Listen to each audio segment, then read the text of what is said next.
अपने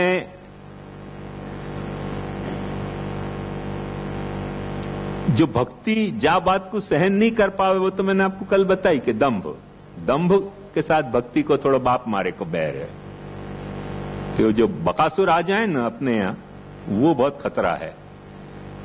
बकासुर जो है वो बहुत खतरनाक चीज है अपने यहां। आपको हंसी आ रही है बकासुर की। बकासुर बहुत पैदा हो गए पुष्टि मार्ग में, एक दो नहीं, अनेक बकासुर पैदा हो गए और बालकन को पाछे निकल जाए ऐसे ऐसे बकासुर।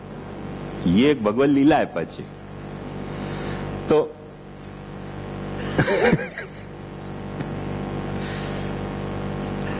वो लीला में जा वक्त प्रभु जो है वो तिरोहित हो रहे हैं और अपने को अज्ञान हो रहे हो प्रभु को। भगवत लीला में स्वरूपानंद स्वरूप निष्ठा के का साथ भजनानंद देने के लिए भी छुपना तो पड़ेगा ना। जैसे ध्यान से समझो बात को कि भोजन करना है और भोजन को शुद्ध आनंद लेना है तो थोड़ा गैप तो देना ही पड़ेगा ना। भोजन करने के बाद तुरंत कोई भोजन करने को कहे तो भोजन में वो मजा नहीं आएगी। जो भी कुछ नेचुरल गैप है उतना गैप के बाद फिर भोजन करोगे, बड़ी मजा आएगी। थोड़े लेट हो गए हो, पेट में चूहे कूदते होंगे, और ज्यादा मजा आ जाएगी। जाकू ताप क्लेश अपन कह रहे हैं।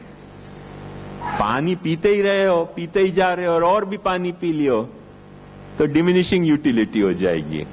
तो धूप में एक आध चक्कर मारो और गला सूख गए और तब आपको 2 घूंट भी पानी पीने मिले, बड़ो आनंद आ जाएगा। तो वो जो लीलात्मक जो ये प्रभु को अविषय होना है वो तो लीला का पार्ट है, वो तो लीला की पॉलिसी है।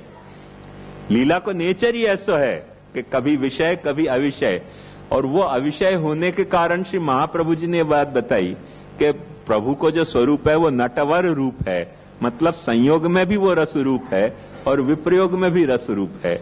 अपन को जा वक्त संयोगानुभूति हो रही है प्रभु की तब भी आनंद आ रहे हो लीला को, और विप्रयोगानुभूति हो रही है तब भी आनंद आ रहे हो, बशर्ते अपनो प्रेम प्रभु के साथ कायम होए तो वो तो लीला को है। पर ज्यादा यदि छुपे, जैसे अपन आंख मिचौनी खेलते हो संता कुकड़ी, और कोई ऐसी जगह जाके छुप जाए कि वे अब अपन बंबई में संता कुकड़ी खेल रहे हैं, आंख मिचौनी खेल रहे हैं, और कोई जाके हिमालय में छुप गए, हिमालय तो खोजने कौन जाएगा?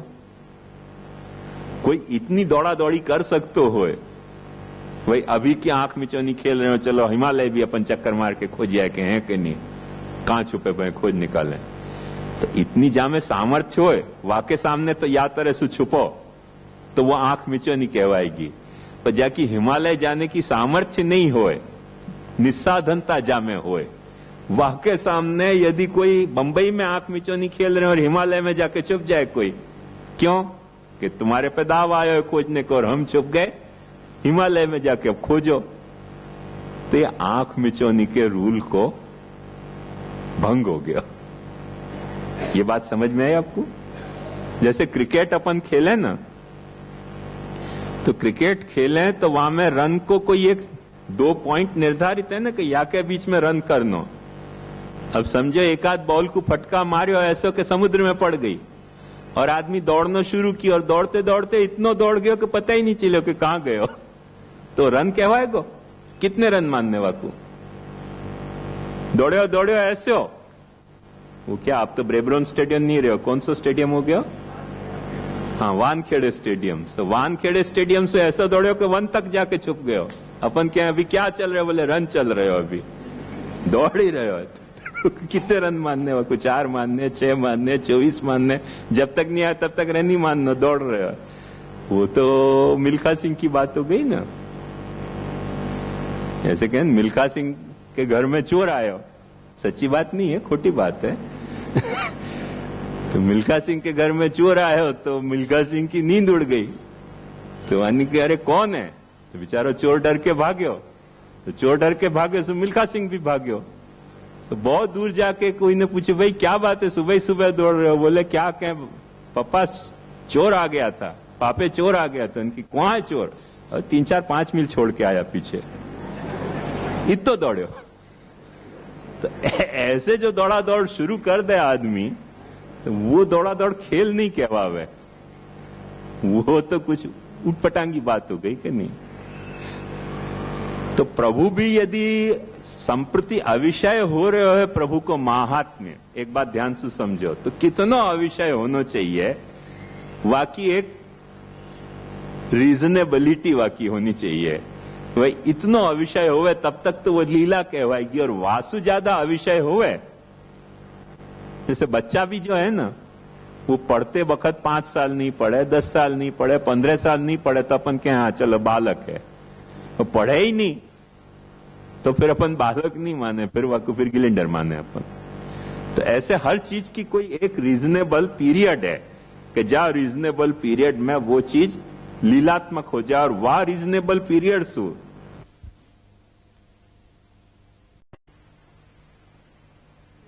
ये महात्म्य प्राकट्याभावात सियानाम सर्व पुरुषार्थ सिद्धि न स्यात्। यदि अपने आस्ति को प्रकट नहीं की हो तो प्रभु ने, और महात्म्य यदि इतनो लुप्त हो जाए, महात्म्य यदि इतनो छिप जाए, तादात्म्य को बोध अपनो पुष्टि जीव को इतनो छुप जाए, तो फिर तो ऐसो महान दुख हो जाएगा, पुष्टि जीव दैवी सृष्टि व्यर्थ हो जाएगी।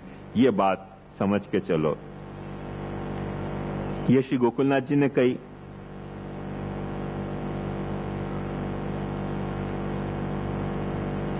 श्री रघुनाथ जी भी यही बात को कह रहे हैं।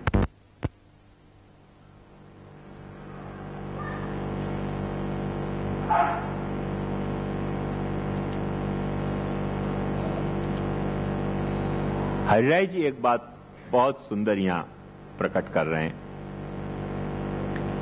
हरिराय जी कह रहे हैं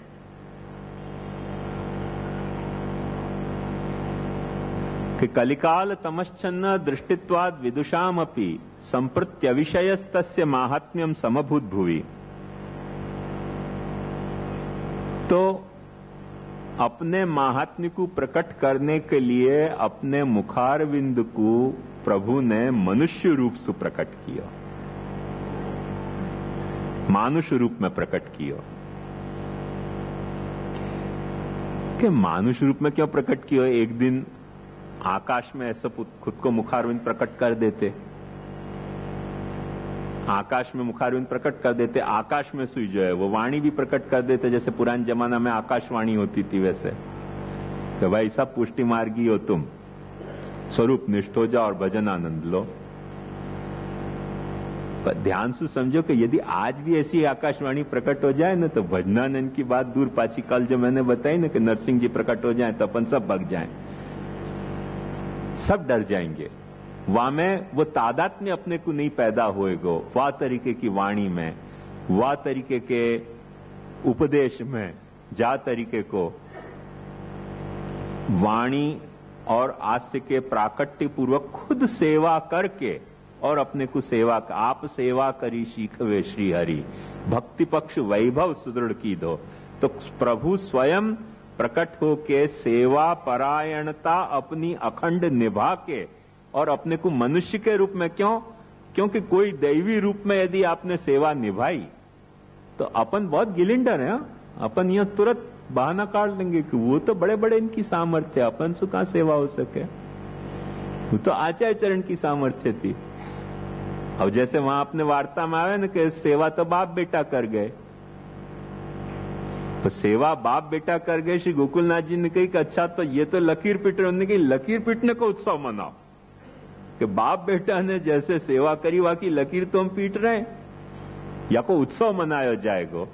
तो एक बात समझो कि अपन बड़े चतुर हैं कि थोड़ो भी महाप्रभु जी ने मानुष रूप प्रकट नहीं किए हो, तो मानुष रूप से सेवा नहीं करी होती प्रभु की, तो अपन सब कहते कि वो तो अपन क्या कर सके, वो तो महाप्रभु जी सेवा करते थे, अपनो अधिकारी कहां है। और आज की तारीख में भी संप्रत्यविषयस्तस्य माहात्म्यम कौन से ढंग से भयो कि फिर से अपन वही स्ट्रेटेजी अडॉप्ट कर रहे हैं कि वैष्णव तो पुरुषोत्तम की सेवा कर ही कहां सके, पुरुषोत्तम की सेवा तो बालक ही कर सके।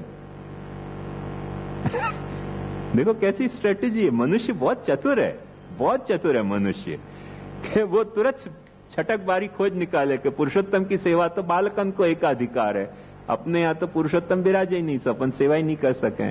तो ये पुरुषोत्तम को जो सेवा को अधिकार अकेले